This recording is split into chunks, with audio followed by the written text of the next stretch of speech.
अध्ययन करेंगे।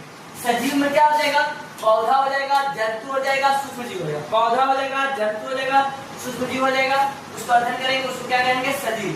सजीव का लक्षण क्या होता है, पहला तो गति करना, प्रजनन करना, पोषण की आवश्यकता होना, वृद्धि करना, है ना, ये सब सजीव का लक्षण है।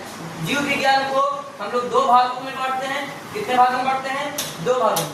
कितने भागों में बांटते हैं, दो भागों में बांटते हैं। पहला कि जंतु विज्ञान और दूसरा वनस्पति विज्ञान, तीसरा क्या, सूक्ष्म जीव विज्ञान। जंतु विज्ञान के पिता कौन है, अरस्तु। जंतु विज्ञान के पिता कौन है, अरस्तु।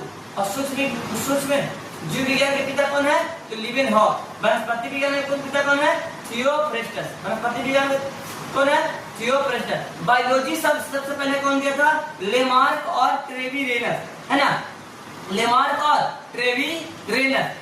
लेमार्क जो था वो फ्रांस के था और ट्रेविरेनस जो था जर्मनी के वैज्ञानिक था। ये दोनों ने सबसे पहले कोशिका जीव विज्ञान शब्द दिया था। तो साथ ही चर्चा करना जरूरी है, बाकी याद रखना।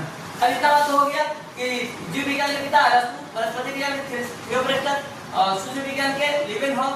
और जीव विज्ञान का पिता क्या है, जीव विज्ञान का पिता क्या है, जंतु विज्ञान का पिता क्या है, अरस्तु।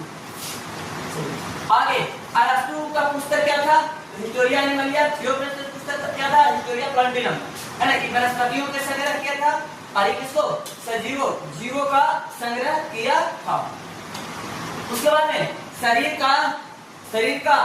का मतलब जो है छोटा छोटा इकाई से बनता है। तो शरीर जो है कोशिका से मिलकर बना होता है। कोशिका मिलता है तो उत्तक बनता है, उत्तक मिलता है तो अंग बनता है, अंग मिलने के बाद अंग तंत्र बनता है, अंग मिलने के बाद अंग तंत्र